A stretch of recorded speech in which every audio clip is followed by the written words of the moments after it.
புதிய கல்விக் கொள்கை, மும்மொழி கொள்கை இத பத்தி இன்னைக்கு திருச்சியில பிரம்மாண்டமாக பாஜக ஒரு பெரிய ஒரு மாநாடு கூட்டி அதுல அத ரொம்ப சிறப்பா அவங்க விளக்கி இருக்கிறாங்க.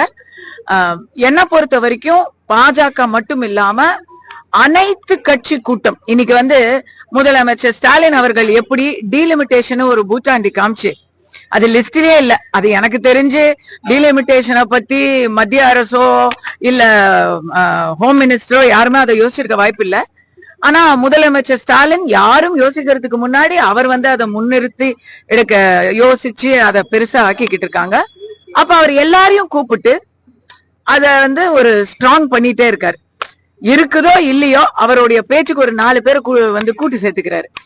என்ஐபியை பொறுத்த வரைக்கும் என்ஐபியை பத்தி ஒரு கன்ஃபியூஷன் வேற எந்த ஸ்டேட்லயுமே இல்ல. நான் தெலுங்கானால இருக்கிறேன். தெலுங்கானால ஹிந்தி கட்டாயம் இல்ல, தெலுங்கு தான் கட்டாயம். ஏன்னா தெலுங்கானாவுடைய பாலிசி தெலுங்கு கட்டாயம்.